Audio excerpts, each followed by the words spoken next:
오늘은 우리가 십계명 말씀하려고 하니까 저 책을 다 가지셨죠? 책 있는 거 다 나눠주세요. 책을 나눠주시고.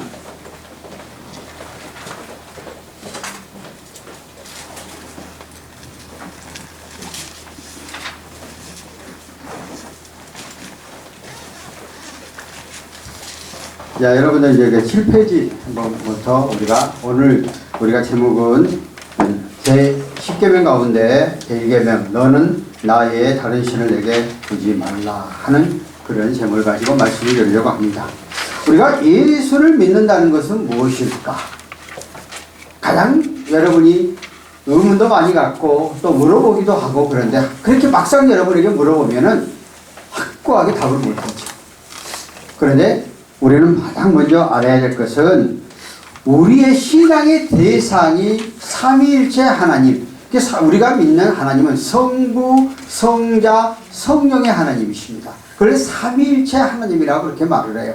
성부 하나님께서 모든 걸 다스리시고 하나님의 아들 예수 그리스도를 이 땅에 보내주시고 예수님께서 전 인류를 대속하여 속죄제물로 우리를 구속하시고 예수 그리스도를 통해서 우리가 죄와 사망의 권세에서 자유함을 얻도록 예수의 십자가 사건을 통해서 우리를 구원해 주신 것이고, 그리고 예수님께서 부활하신 후 40일 동안 계시다가 하늘로 승천하시면서 너희에게 보혜사 성령을 보내주시리라고 말씀했고, 그래서 예수님이 재림하시는 그 순간에 우리는 성령의 시대입니다.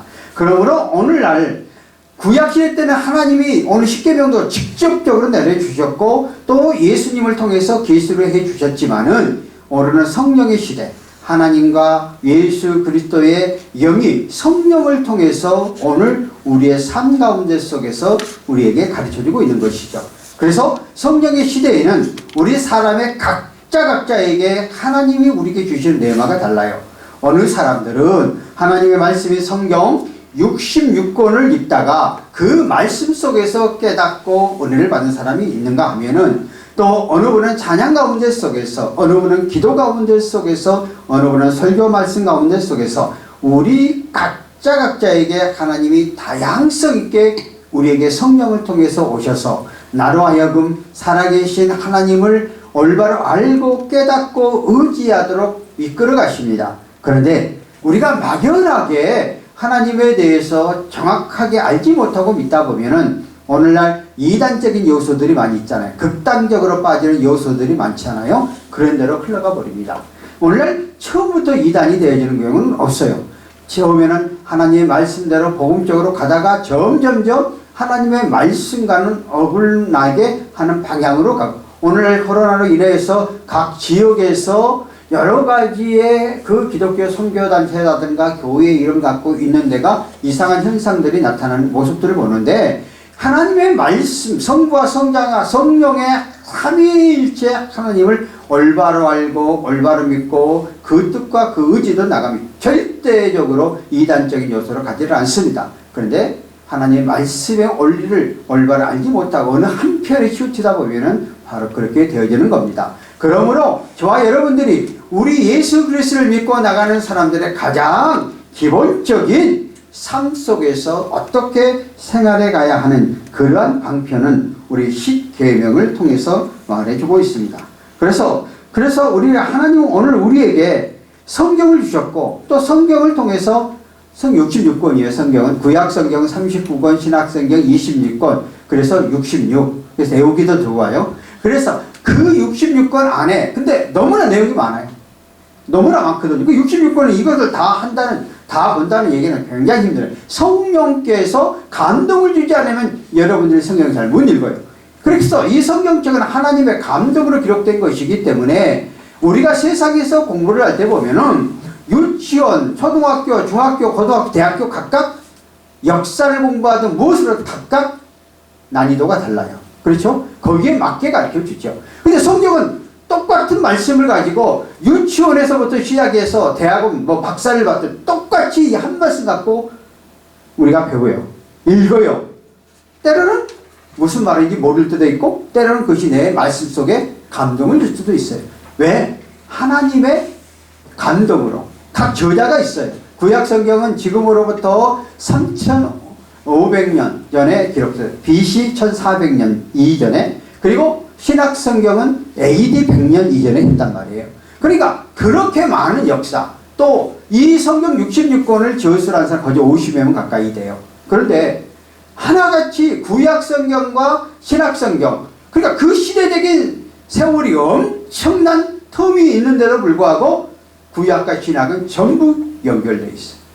그리고 구약에 예언된 말씀이 신약에 와서 이루어졌어요.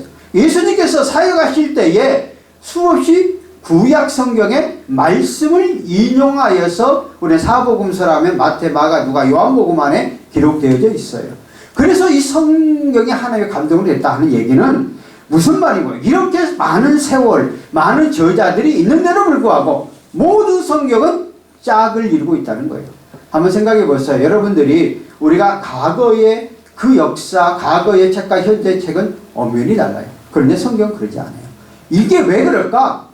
하나님의 감동, 각 저자가 있는데 각 저자를 통해서 하나님께서 그 마음속에 성령을 통해서 영감을 주셔서 하나님께서 하시고자, 하나님께서 우리에게 주시고자 하는 말씀을 각 저자들이 기록했다는 거예요. 그 영감서에 하나님이 감동으로 기록된 하나님의 말씀. 그래서 이 성경 안에는 바로 이러한 진리를 갖고 있죠. 그래서 성경을 바이블이라고 그래요. 책 중에 책이다. 그래서 우리가 예수를 믿든지 안 믿든지 이 세상에 존재하는 모든 사람들이 어떠한 리더자가 되고 삶 속에서 살아가는 데 있어서 가장 필요할 때 반드시 성경을 읽으라, 그렇게 이야기를 하죠. 왜? 이 성경 안에 우리의 인생에 살아가는 삶의 지혜와 진리와 삶을 어떻게 살아가는가 하는 그런 방법론의 성경 말씀이 있어요. 그런데 이 성경 말씀 66권을 여러분들이 하려면 평생을 가도 이거 다 이렇게 정확하게 설교를 다 못 들어요. 그러다 보니까 하나님께서 이렇게 많은 걸 다 지키라 그러면 우리가 어떻게 지키겠어요? 할 수가 없잖아요. 그래서 하나님은 오늘 우리에게 십계명을 통해서 삶 가운데 속에서 가장 기본적인 우리의 삶 속에서 생활할 수 있는 삶의 논리를 말했어요. 그러다 보니 여러분 찬송가나 성경책에 보면 반드시 대가 십계명이 써 있어요. 십계명. 그런데 이 십계명이 반드시 써 있는데 많은 사람들이 이 십계명에 대해서 쉽게 흘러가 버려요. 물론 요즘에 와가지고 이 십계명이 우리의 삶 속에서 적용하는 데는 좀 어려운 부분도 있어요. 그러나 우리가 이게 근본적인 지리를 알고 우리의 삶 가운데 속에서 삶의 방향을 정확하게 짚고 갈 필요성이 있다는 것입니다. 그래서 제가 이제 십계명 가지고 말씀을 하는데, 여러분이 이 책 가운데 십계명에 대한 내용은 굉장히 많이 되어 있어요. 이것을 다 할 수는 없고 여러분 읽어보시고 저는 핵심적인 그러한 것 가지고 말씀을 드리려고 하는 것을 우리가 여러분이 알고 함께 해줬으면 좋겠습니다. 그러므로 성경의 바탕을 통해서 오늘 우리에게 또 사도신경을 하잖아요. 여러분들 책에도 늘 나왔고 오늘 또 고백을 했어요. 그를 예수 믿는 신앙 고백서 안에 있는 거기에서 모였던 목사님, 장로님들이 이 성경이 너무 많으니까 우리의 고백을 어떻게 하면 함축해서 할 수 있는가 해서 그게 우리 사도신경입니다. 전능하사 천지를 만드신 하나님 아버지를 내가 믿사하고, 그래서 하나님 아버지 그 나 외에 다른 신을 섬기지 말라고 두지 말라고 했는데 그 하나님이 어떤 하나님인가를 우리가 체계적으로 살펴보겠습니다. 계속해서 그 밑에에 대해서 또 기도가 무엇인가를 말했는데요. 우리가 예수를 믿는다는 것은 하나님의 말씀을 통해서 기도, 하나님과의 영적인 관계가 이루어져 가야 되는데 한말로 말해서 대하라, 이렇게 이야기를 합니다. 자, 여러분들이 내 부모와 또 자식 간에, 친구 간에, 형제 간에 잘 대화를 잘하면 소통한다고 그래요. 소통. 근데 우리도 하나님과 우리의 관계 속에 소통이 이루어져야 돼요. 그 소통하는 방법이 뭐냐? 하나님의 말씀을 통해서 오늘 성령의 조명을 통해서 우리의 삶 가운데 속에서 우리가 가야 할 방향, 우리가 어떻게 살아갈 방향을 제시해 주거든요. 그런데 그것이 나와 하나님의 관계가 온전히 이루어지는 것은 바로 이 기도를 통해서 이루어지는 것이죠.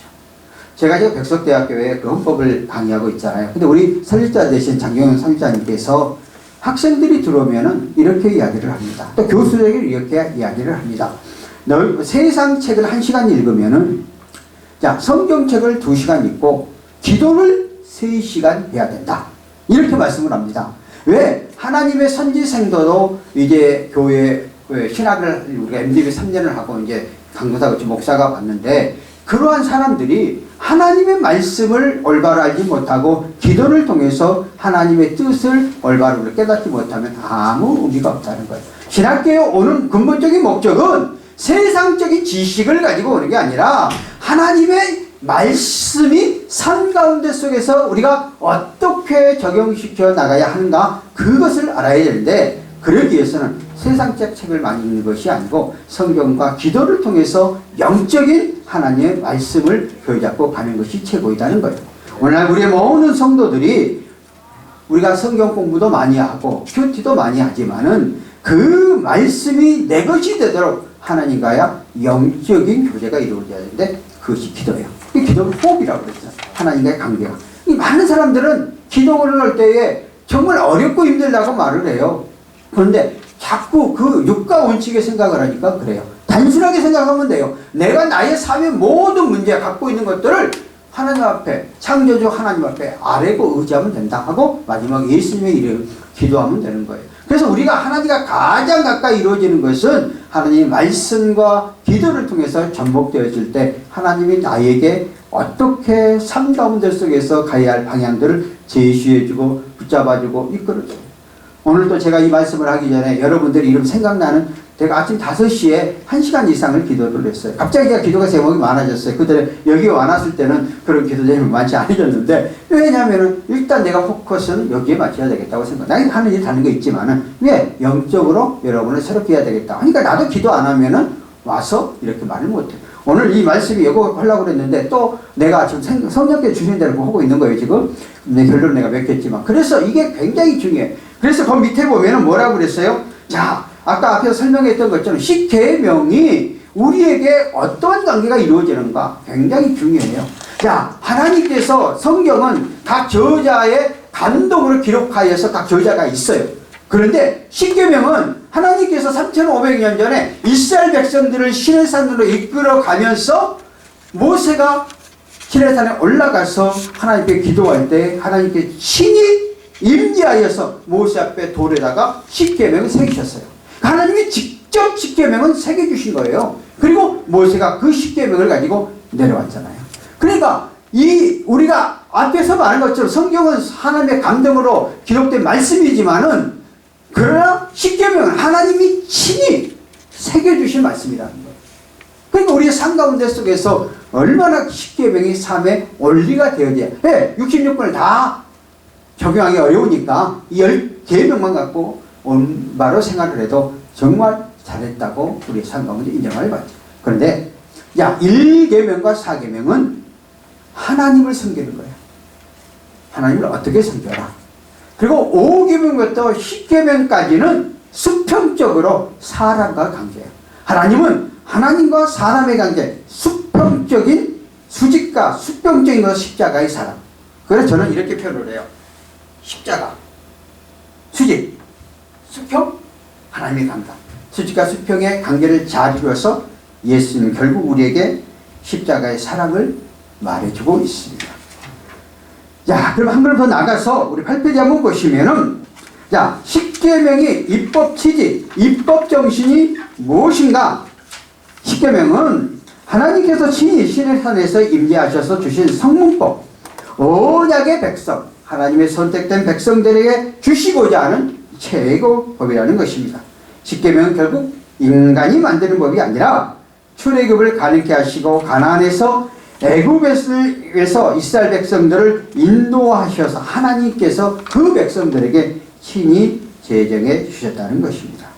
자, 그래서 여러분들 마태복음 22장 36절과 40절 8페이지 그 중간에 보세요. 선생님의 율법 중에서 어느 계명이 크리까? 예수님께서 이르시되 내 마음을 다하고 목숨을 다하고 뜻을 다하여 주 너의 하나님을 사랑하라 하셨으니 이것이 크고 첫째 되는 계명이요 둘째는 그와 같으니 내 이웃을 내 자신과 같이 사랑하라 하셨으니 이 두 계명이 온 율법과 성지자의 강령이니라 하고 말했습니다. 자, 십계명의 율법 취지, 입법 정신, 그 법의 우선순위는 예수님께서 분명히 우리의 유권 해석을 해주시고 있습니다. 예수님은 이 십계명의 말씀을 인용하여서 하나님과 사랑, 그 다음에 사람과의 사랑을 통해서 완전히 이루어지는 것은 결국 사랑이라는 것이죠.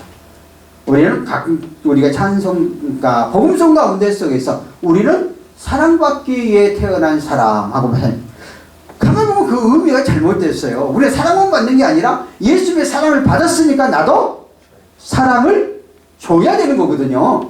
그래서 우리 십자가의 사랑을 통해서 하나님의 관계를 올바로 아는 사람들은 수평적인 관계, 사람의 관계 속에서도 하나님의 사랑을 삶 가운데 속에서 실천해 나가는 것이죠. 그래서요, 우리가 과거에 우리나라에 복음이 들어왔을 때에 가장 한 게 뭐예요? 이 나라 민중들을 계몽시키는 거였어요. 왜? 이 나라 이민족이 와서 보니까 우리는 과거에 고종 그 시대에 완전히 우상에 찌드는 그런 나라였어요. 그래서 고종시대 때에 그 국가 예산을 보면은요, 국가 예산보다 무당 전쟁에 드는 예산이 많았다는 거예요. 그러니까 이 나라가 완전히 악신에 사로잡힌 그런 나라였어요. 자, 일제 36년 침탈을 당하면서 이 나라 일제가 어떻게 했어요? 남자들은 술 먹고 맨날 노름하고 탄하게 그치를 가게 만들었어요. 저희 아버지 뻘내는 그런 분들 대부분 농촌이나 농한기가 되면 남자들은 술 먹고 노름하고 이러한 것들, 하토를 만들어 갖고 삶을 완전히 인격을 타락시켜서 만들었어요. 이런 시대에 또 가서 선교사들이 이 나라 와서 보니까, 야, 이 나라는 너무나 영적으로 이렇게 사로잡혀 있는 거예요. 이것을 타파하지면 안 되겠다. 그래서 가장 먼저 선교사들이 와서 뭐를 했어요? 예수를 믿으면 술, 담배, 이걸 금하고, 왜냐하면 그것으로 인해서 완전히 가정이 폐가망신되고 아이의 중독이 돼가지고 가정을 팽개치니까 이거부터 개몽을 해야 되겠다고 했어요. 그리고 학교를 세우고 의술을 만들고, 또 가장 그 당시에는 계급사회였는데 계급을 타파하기 위해서 종들을 친히 자기네 집에 공부시켜가지고 이 나라를 개몽시키고, 뭐예요? 친히 예수님의 사랑을 삶 가운데 서 실천해서 처음에는 미락했지만 점점 퍼져나가서 결국 이 나라에 이렇게 놀라운 복음의 역사가 이루어지게 됐죠. 그런데 오늘날 왜 요즘에 와가지고 기독교가 욕을 먹고 타락을 하고 있을까? 왜 손가락질을 당하고 있을까? 하는 것을 저는 생각을 해봤어요. 자, 초대에 예수 그리스도를 믿고 나가는 사람들이 철저하게 하나님의 말씀을 믿고 삶 가운데 속에 적용시켜 갔단 말이에요. 그래서 사실은 예수를 믿는 사람들이 삶 가운데 속에서 이러한 선한 일을 해야 된다는 마음의 기본적인 걸 갖고 있어요. 그리고 가장 기부를 많이 하는 것도 기독교인이고요. 특별히 사회복지를 하고 있는 교수들이나 사회복지과에 지원하고 있는 사람 70% 정도가 기독교인이라고 그렇게 통계가 나왔습니다. 그것은 왜 그럴까요? 그래도 밑바탕 속에서는 예수님의 사랑을 삶 가운데 속에서 적용하고자 하는 그런 기본적인 마음을 갖고 있다는 거예요. 그런데 오늘날 이 사회가 갑자기 우리나라가 물질적인 풍요와 물질적인 삶 속에서 취하다 보니까 이러한 것들도 기독교 안에 들어와서 다는 그렇지 않지만은 소수의 사람들이 소수의 교회 안에서 이런 물질적인 만물주의로 가다 보니까 오늘날 이렇게 어려워져요. 또 이렇게 손가락질을 받고 있는 거예요. 다시 한번 우리는 이 십자가의 사랑, 하나님이 우리에게 주신 십계명의 그 근본적인 취지를 알고 우리의 삶 가운데 속에서 올바로 적용하고 나가는 그런 삶들이 되어져야 되지 않겠는가, 이렇게 생각을 합니다. 그 밑에 보십시다. 자, 십계명의 근본 정신은, 자, 백성들의 죄악의 삶에서 고쳐 하나님을 거룩한 백성으로 성화시키는 데 있다는 것이죠. 결국 그러니까 십계명을 통해서, 그 말씀을 통해서 예수 그리스도를 우리의 삶 가운데 속에서 변화되고 세워지고 달라지도록 그렇게 하고 있는 것이죠. 십계명 말씀을, 성경 66권 너무 많으니까 십계명의 말씀만 가지고도 내 삶 가운데서 적용하려면 우리의 생활과 삶 자체가 변화가 된다는 거예요. 자, 그 위에 이 두 번째 보면은 9페이지 2번, 십계명은 사람들에게 복된 삶 제도적으로 보장해 주겠다. 하나님께서 십계명을 통해서 우리의 삶 가운데 속에서 그 말씀을 지키고 의지하고 의탁하면 너희의 백성들을 책임져 주시겠다. 그 중간에 보면 신명기 5장 29절에 말하고 있어요. 다만 그들이 항상 이같이 마음을 품어 나를 경외하고 내 모든 명령을 지키고 그들과 그 자손이 영원히 복받기를 원하노라. 하나님께서 오늘 십계명을 통해서 너희들 이 말씀을 지키라고 하는 것은 뭐예요? 오늘 우리에게 복 주기 위해서, 우리의 삶들을 책임져 주시기 위해서. 우리는 모든 사회나 모든 직장 안에나 다 규약이 있고 규칙이 있어요. 그 안을 지켜가야 되잖아요. 그걸 지키지 않으면 올바로 그 사회생활, 직장생활 하는 사람은 아니잖아요. 그러니까 하나님께서 하나님을 믿는 백성들이 최소한도로 지켜야 될 원리를 우리에게 말해주고 있어요. 쉽게. 그래서 그 말씀을 지키고 의지하면 하나님께서 복의 근원이 되어서 너희의 삶 가운데 속에서 축복해 주시겠다는 거예요. 뒷부분에 가면은 다섯 아브라함과 그 다음에 야곱과 요셉에 대한 말을 했죠. 하나님께서 아브라함과 이삭과 요셉을 통해서 하나님이 너희에게 모리알 같은 땅을 축복해 주시기로 약속했는데 결국 가서 그 약속대로 이루어지지는 하나님이에요. 하나님의 약속의 말씀 믿고 의지하면 천대까지 우리의 삶 가운데 속에서 은혜를 베풀어 주시겠다고 말씀을 했고요. 하나님의 말씀대로 살아가자면 3, 4대 너희에게 저주가 임하리라고 말씀해 주셨어요. 그러므로 오늘 우리의 삶 가운데 속에서 하나님의 말씀을 잘 믿고 의지하고 의탁에 가면 하나님이 우리의 인생 가운데 속에서 우리를 책임져 주시고 붙잡아 주시고 이끌어 주시고 인도하시는 하나님이라 하는 사실에 대해서 알고 나가는 저와 여러분이 됐으면 좋겠습니다. 자, 그럼 두 번째 보십시다. 십계명은 누가 주셨는가 하는 것입니다. 하나님께서 인간들을 보고 느낄 수 있도록 신의 산에 친히 강림하셨고 많은 민족 중에서 이스라엘 백성들 자기 소유로 삼아주시고 12페이지에요. 제사장 나라 거룩한 백성으로 구별하여 언약을 챙겨하셨고 그리고 이 백성들에게 삶의 기본법인 십계명을 주시고 이 십계명을 주시면서 다시 한번 하나님 자신이 누구든지 이스라엘 백성들에게 말씀하시는데 이스라엘 백성들이 그 하나님의 말씀대로 믿기만 하면은 하나님이 우리의 창조주가 되시고 구속주가 되시고 모든 백성들을 삶 가운데 올바로 인도하시는 하나님이기 때문에 오늘 우리에게 이 십계명을 통해서 이 말씀을 지키고 의지하고 의탁에 나가기만 하면은 우리의 인생의 삶들을 너희에게 책임져 주시고 붙잡아 주시고 이끌어 주시겠다고 이야기를 하고 있는 것을 볼 수가 있습니다. 그래서 하나님께서 출애굽하여 이스라엘 백성들을 애굽의 종되었던 땅에서 인도하여 그랬거든요. 그러니까 종이라는 것은 노예잖아요. 그러니까 자유가 없잖아요. 완전히 속박된 속에 살아갔잖아요. 그래서 하나님이 때가 이름에 그 백성들을 출애굽시켜서 십계명을 통해 그들을 적각고리한 가나안 땅을 보내고 하나님의 뜻 안에서 그 백성 인도에 갔잖아요. 그럼 더 쉽게 이야기하면 이것이 오늘날 우리는 이 세상의 제약 가운데 속에서 간용해 나가는 인생입니다. 이 세상에 의인은 없나니 한 명도 없고 모든 제약 가운데 간용할 수밖에 없는 존재예요. 아담 이후에 아담의 후손이 우리는 죄의 물들 속에 살아갈 수밖에 없는 존재예요. 그런데 하나님께서 이 죄의 문제 속에서 우리를 자유함을 얻기 위해서 그 아들 예수 그리스도를 보내주시고 예수 그리스도를 믿기만 하면 예수 그리스도 통해서 죄의 자유에서 해방하여 우리에게 구원을 받아 영원한 천국, 영원한 내세가 예비된 영원한 나라를 우리에게 주셨다는 거죠. 그러니까 마치 애굽에서 해방된 죄에서 그 구원받은 노예 생활을 했던 그를 해방시켜서 구원시킨 것처럼 우리도 그렇게 돼요. 그래서 십계명을 통해서 삶 가운데 속에서 적용해 나가라는 것을 말하고 있습니다. 자, 15페이지에 보면은 출애굽기 1장 2절에 말씀의 교훈을 말씀하고 있어요. 자, 성경 66권의 말씀은 전체가 하나님 말씀이요 신앙의 준칙이지만 십계명은 하나님께서 직접 둘 발에 손을 써주신 것이고 얼마나 귀하고 권위 있는 법인가. 그리고 우리에게 삶의 규칙을 정해주신 것이 얼마나 감사한 일인가.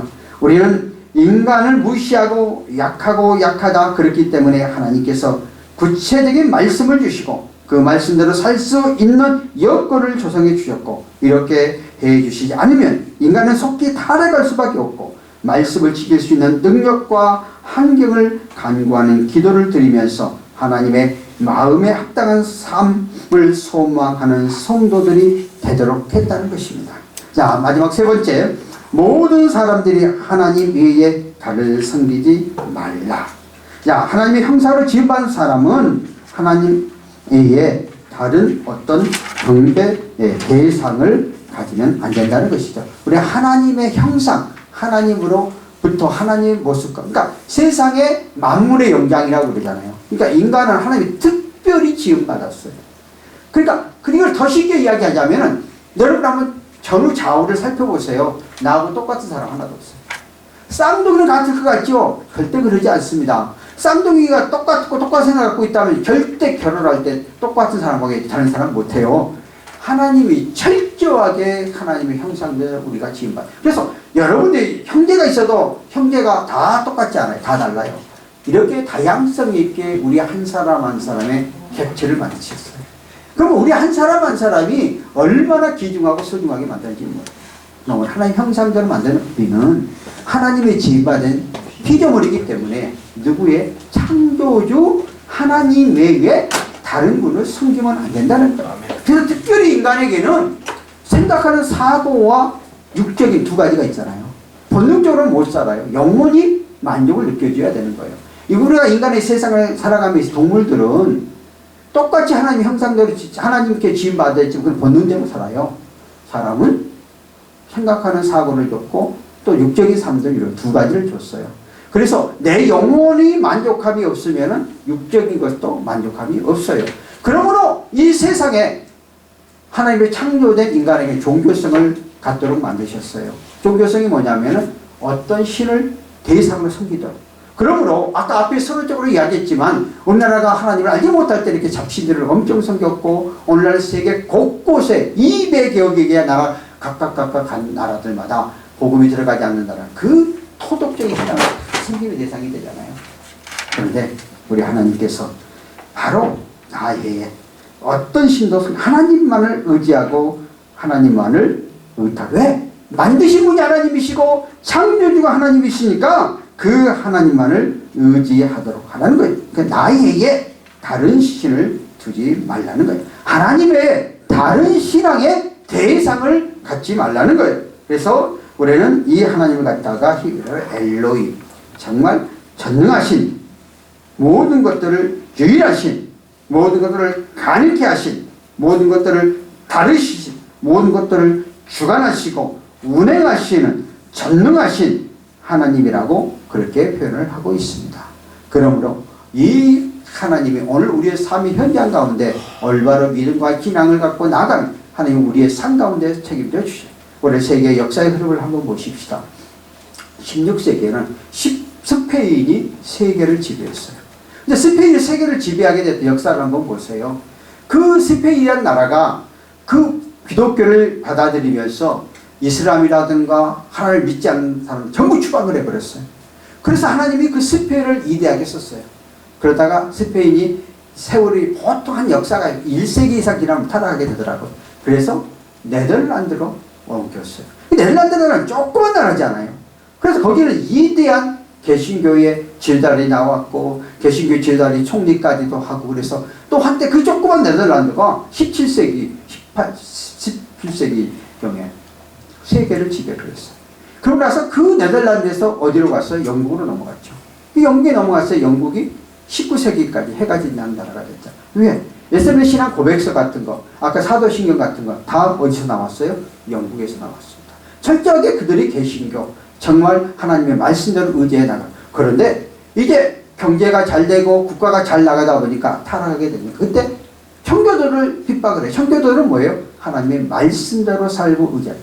네덜란드에서도 핍박을 받았고 그 다음에 영국에 핍박을 받았고 그래서 그 청교도들이 메이플라워를 타고 어디로 갔어요? 미국으로 도착을 했잖아요. 미국에 도착해서 그들이 가장 먼저 하는 게 뭐예요? 10계명 안에서 말씀대로 시켰잖아요. 규율성수 철저히 했고 또한 그 인디언들을 대한 초청을 하고 그게 바로 우리가 지키는 추수감사절이 그렇게 유래예요. 그러니까 하나님께서 지금 미국을 쓰고 계시잖아요. 지금 세계를 지배하고는 왜? 대통령 선수한테도 성경에다 놓고 오잖아요. 물론 이렇게 하나님을 믿고 의지해 가는 백성들을 하나님 책임져 주시는 것. 역사의 흐름상 사실 우리나라가 지금 세계 선교사 두 번째로 많이 파송하고 있는 나라는 요즘에 와가지고 굉장히 이런 어려운 지경을 느끼면서 하나님 어떻게 역사하실까 하는 그런 생각을 했는데, 정확한 것은 하나님 외에 다른 신을 섬기지 않고 하나님만을 온전히 의존했다. 자, 세계적으로 십자가의 불이 남산에서 꼭대기에서 올라가 봐. 여러분들 여기 옥상이 높은 데가 올라가 보세요. 대한민국에 그 십자가의 불이 얼마나 비춰지고 있는가. 그런데 이러한 복음의 역사, 이것을 계속해서 하나님만을 올바로 섬기고 의지해 가면은 하나님 이 백성을 책임져 주실 건데, 점점 여러 가지 여건과 환경에 지금 어려움을 당하고 있는 이 시대 속에서 우리 예수 그리스도를 믿고 나가는 사람들이 다시 한번 십자가의 사랑을 회복하고 우리의 삶 가운데 속에서 이 말씀대로 지키고 의지하는 그런 삶들이 필요하지 않겠는가, 이렇게 생각을 합니다. 그러면 하나님께 다시 한번 우리나라를 놀랍게 쓰지 않겠다, 이런 생각을 해봐요. 제가 지금 이런 나라를 나열을 했지만 그 뒤에는 캐스마크가 있어요. 왜 내가 이런 말을 할까? 우리도 그렇게 돼야 되지 않겠냐, 이런 생각을 해보는 거예요. 크다고 적다고 하는 게 하나님 쓰시고자 하면 놀랍게 쓰시는 거예요. 다른 나라도 쓰셨잖아요. 그런데 이런 것을 내가 너무 극단적으로 너무 많이 오버되는 수도 있겠지만은, 그렇게 우리 한 사람 한 사람이 이 말씀대로 생활하는 것이 뭉쳐지면 놀라운 역사가 일어난다는 거예요. 그런데 오늘 예수 그리스도를 믿고 나가는 사람들이 삶의 현장 가운데 속에서 이 말씀대로 지키지 않아버리니까, 점점 세속화로 흘러버리니까 우리의 삶들이 또 우리의 복음의 역사가 점점 더 어려워지지 않겠냐, 이런 생각을 해보면서 다시 한번 우리가 이 말씀으로 회복하는 저와 여러분이 되기를 바랍니다. 자, 그러면 결론적으로 이야기를 하겠습니다. 여러분 21페이지에 보시면은 십계명 제1계명은 분명히 밝히고 있다. 하나님께서 자기의 다른 신을 많은 신들이 존재함을 부정하지 않으시고 오로지 하나님만을 섬기라고 하신 것이 아니라, 신은 히브리어 엘로힘이다. 여호와 이외에는 전능자가 없기에 다른 존재들은 엘로힘이 될 수 없다. 그럼에도 사람들은 다른 존재를 다른 신들이라고 부르며 그들을 섬기는 잘못을 범한다. 애굽에서 내린 10가지 재앙이 바로와 그 백성을만 심판하는 것이 아니라 그들이 섬기는 모든 것들이 허구의심을 입증해 주시는 것이다. 이스라엘 사람, 오늘의 성도들까지 우리 모두는 하나님만을 섬겨야 한다. 구약의 이스라엘 백성들이나 오늘의 성도들, 이방인들에게도 하나님 외에 다른 신을 섬기는 그것은 모두 허구이다. 그리고 그것은 범죄이다. 과거에는 이것을 알지 못하였고 그리하였으나 이제부터는 그 누구도 자기 앞에 섬김의 대상으로 하나님 외에 그 어떠한 신들을 두지 말라고 명하시는 계명이 십계명의 제1계명이다. 하나님 아버지, 오늘 이 시간 주 앞에 나와 십계명 가운데 제1계명에 대해서 우리가 상고합니다. 하나님의 다른 어떤 신도 섬기지 않고 나가는 저희들 되게 하옵소서. 예수님의 이름으로 기도함나이다. 아멘. 찬송가 우리 400